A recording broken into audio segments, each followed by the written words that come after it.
Momen Gibran digendong Mayor Teddy usai hasil quick count unggul. Mimpi apa semalam? Momen calon wakil presiden nomor urut 2 Gibran Rakabuming Raka digendong oleh ajudan Prabowo Subianto Mayor Teddy Indrawijaya. Gibran Rakabuming membagikan momen itu usai dirinya dan capres pasangannya Prabowo Subianto unggul dalam quick count dilansir dari akun Instagram @gibranrakabuming Kamis 15 Februari 2024. Dalam unggahan tersebut terlihat sosok Gibran yang tengah digendong oleh Mayor Teddy. Diketahui jika momen tersebut terjadi di penghujung acara mengawal suara rakyat di Istora Senayan, Jakarta Pusat pada Rabu 14 Februari 2024 malam.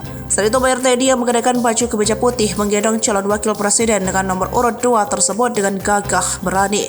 Gibran yang digendong oleh Mayor Teddy pun tak dapat menutupi rasa bahagianya.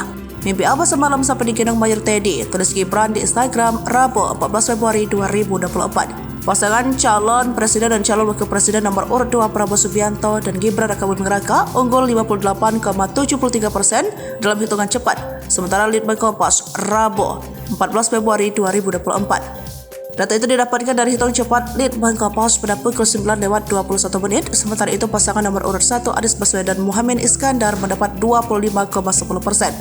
Kemudian pasangan nomor urut 3 Ganjar Pranowo Mahfud MD mendapat 16,17%. Perolehan suara tersebut diperoleh dari data penghitungan yang masuk sebesar 88,45% dari total 2.000 TPS sampel. Quick count di Litbang Kompas dalam pemilu 2024 menggunakan metodologi stratified random sampling dan memiliki margin of error sebesar 1%. Quick count dibiayai secara mandiri oleh Harian Kompas.